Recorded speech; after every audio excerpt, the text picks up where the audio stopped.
তাড়াতাড়ি কাজে লাগো, না হলে মিস্ত্রি এসে বকবে। বেশি গান মাস না তুই, জানিস না মিস্ত্রির সাথে কেমন কথা বলতে হয়?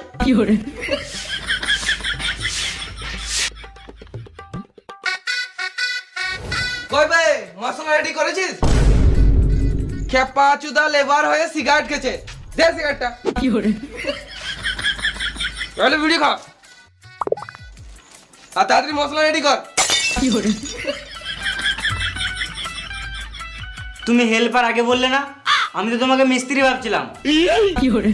ওর কাছে আমি হেল্পার হতে পারি, কিন্তু তোর কাছে আমি সিনিয়র হেল্পার। সিনিয়র হেল্পার মানে? মানে ওই মিস্ত্রি। ও